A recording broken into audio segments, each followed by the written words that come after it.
Welcome back, everyone. Well, back on September 1st, just after 5 p.m. that day, I put out this tweet.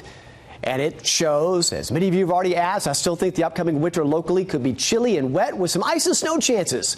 My forecast in November. Well, here we are in November, and the reason why I put that out there is because it's something I work on throughout the year. My old trusty little notebook where I keep notes. The cover's about to fall off. I've got plenty of notes here where I kind of jot down patterns from the season and get it ready. But I also like to watch the fall pattern to see if it continues leading up into the winter. And I just wanted to get that forecast out there before you saw any other publications, their forecasts, just to show you we work on our forecasts. We don't copy and paste. We do a lot of research. And we're going to start with this. Over the past 6 winters, look at this. We've had 39.9 inches of snow. That's an average of over 6.5 inches per year.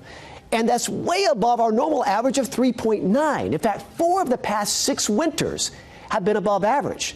Back in 2011, almost 12 inches of snow, about almost 13 that year. Last year, 9.5 inches. So heavy snow, we're kind of used to. Now, again, as I mentioned, someone from Chicago or New York or Boston may say, oh, that's not that much snow. For here, that's a lot of snow. So now we're going to discuss if we're going to see that trend continue. On any given year, our average snowfall total is about 3.9 inches.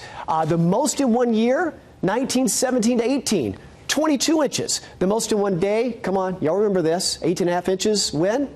You're right, March of 93. The coldest ever temperature for us, -10, happened on 4 occasions. The last time it happened, late January of 1985. Again, many of you may remember that.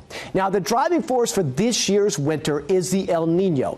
This started building last fall and continued last winter, and it's going to reach its peak this winter before tailing off or getting cooler into the spring. Now, it's a periodic warming of the equatorial waters of the Pacific, but it enhances the subtropical jet stream. And the one given of El Nino, when you look at winter seasons, is typically it's wetter over the southern third of the U.S., including the Tennessee Valley. But that's it for similarities. As far as temperatures, as far as snowfall, there's not many similarities there. So I really had to dig deep and look at other past El Nino events to look that had similar patterns to this year, to look at the upcoming season. And of those similar seasons, some of those were in the early 70s, early 60s, and early 80s. Most were colder and wetter. Each had some snow. 2 of the 4 of those winters had above average snow. And one, back in the early 70s, had a major ice storm. I remember that one very well. So with that in mind, let's look at the winter temperature possibility. With a big ridge in the west, again, keeping them warm. Very similar to last year. As that ridging pushes the jet up, it may bring colder air back. So with the possibility of colder intrusions of air and a lot of moisture in place, I got to go and stick with my original thoughts from September, that I do believe the winter is going to be colder than average.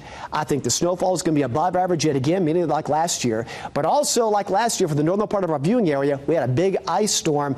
I got to keep that in mind, that the ice threat is there because of so much moisture and the influence of that cold air. All the while, above average rainfall.